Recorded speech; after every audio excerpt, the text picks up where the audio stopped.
नमस्कार सभी पेंशन धारकों का स्वागत करते हैं एक बार फिर से हमारे इस YouTube चैनल पर। दोस्तों इस वक्त की पेंशन धारकों के लिए बहुत ही महत्वपूर्ण खबरें लेकर हाजिर हो चुके हैं, जिसमें दोस्तों बात करने वाले हैं EPS 95 मिनिमम पेंशन हैक को लेकर आप सभी के लिए बड़ी खबर आ रही है। EPS पेंशन में अब मिलेगी मिनिमम 7,500 रुपए की पेंशन। इसको लेकर नया अपडेट जारी हो चुका है, तो पूरी जानकारी इस वीडियो के अंदर इस अपडेट की दी जाएगी। और वहीं बात करने वाले हैं EPS 95 पेंशन की लिमिट हो सकती है 25,000 रुपए तक।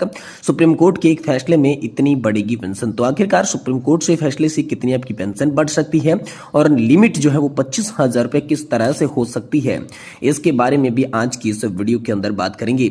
और वहीं बात करने वाले हैं केंद्र सरकार के कर्मचारियों के लिए पेंशन को लेकर सरकार ने जारी किए हैं सख्त निर्देश। तो आखिर केंद्र सरकार के पेंशन धारकों के लिए पेंशन को लेकर क्या सख्त आदेश जारी किए गए हैं। और दोस्तों यहाँ पर बात करेंगे आम सभी के लिए डीए रेट्स टेबल के बारे में। आप सभी की डीए और डीआर बढ़ोतरी हो चुकी हैं, तो कितनी बढ़ोतरी के साथ आपको कितना लाभ मिलेगा, कब से ये लागू होगा और किन किन को फायदा होगा, इसके बारे में भी आज की इस वीडियो के अंदर बात करेंगे। इसीलिए आप सभी पेंशन धारकों से निवेदन करते हैं कि दोस्तों आज की इस वीडियो को आप लास्ट तक देखिएगा। साथ ही हमारे चैनल पर नए हैं तो चैनल को सब्सक्राइब जरूर कर दीजिएगा।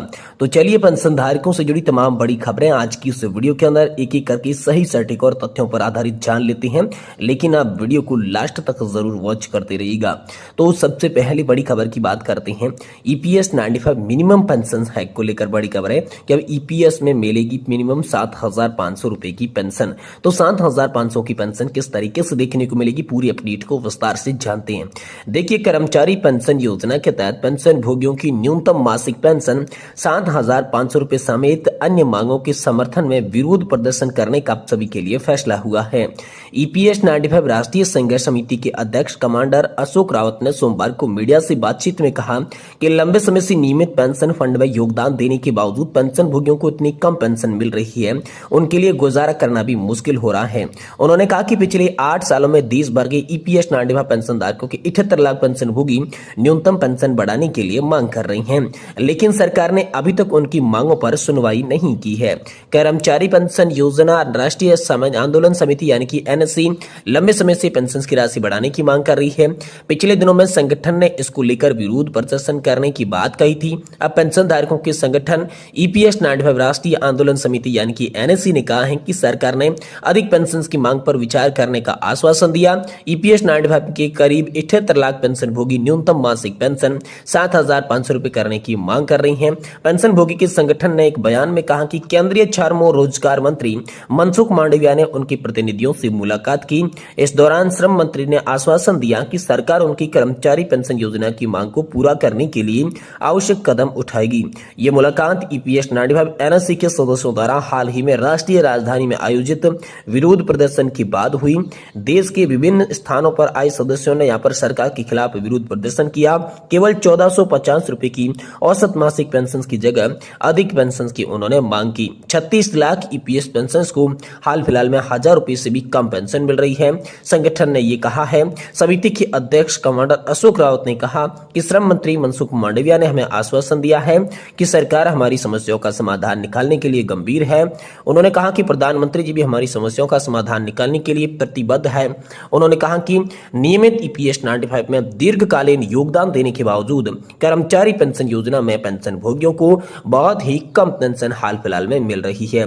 अब दोस्तों मौजूद पेंशन राशि बुजुर्ग दंपति का जीवन यापन करना इसमें मुश्किल हो रहा है। उन्होंने कहा कि EPS 95 पेंशन NSC ने न्यूनतम पेंशन बढ़ाकर 7,500 रुपए प्रति माह करने की मांग की, जिससे महंगाई भत्ता और पेंशन भोगियों के जीवन साथियों के लिए मुफ्त स्वास्थ्य सुविधाएं शामिल होनी चाहिए। राउत ने आगे कहा कि कांग्रेस और अन्य विपक्षी दलों के कई सांसदों ने संगठन के सदस्यों से मुलाकात की।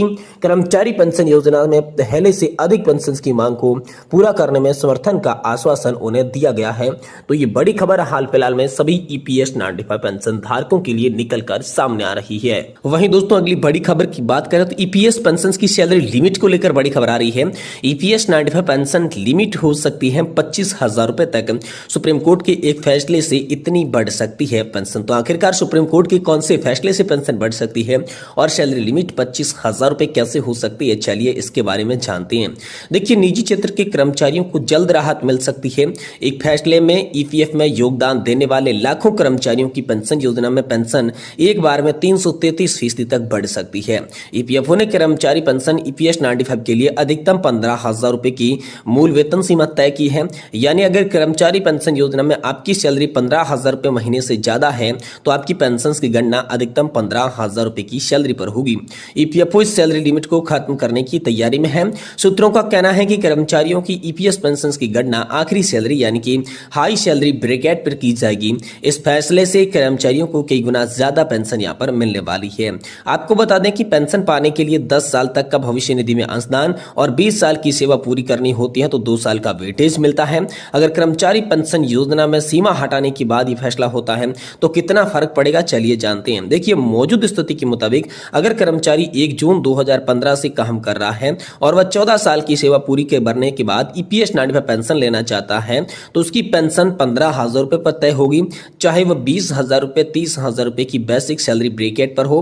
पुराने फॉर्मूले के मुताबिक 14 साल पूरे होने पर 2 जून 2030 से करीब 3,000 रुपए की पेंशन मिलेगी। पेंशन की गणना फॉर्मूला जो है वो service history into salary limit भाग पेंशन की ओर 70 किया जाएगा। लेकिन अगर सुप्रीम कोर्ट कर्मचारियों के पक्ष में फैसला देता है तो उन कर्मचारियों की पेंशन जो है वो बढ़ जाएगी।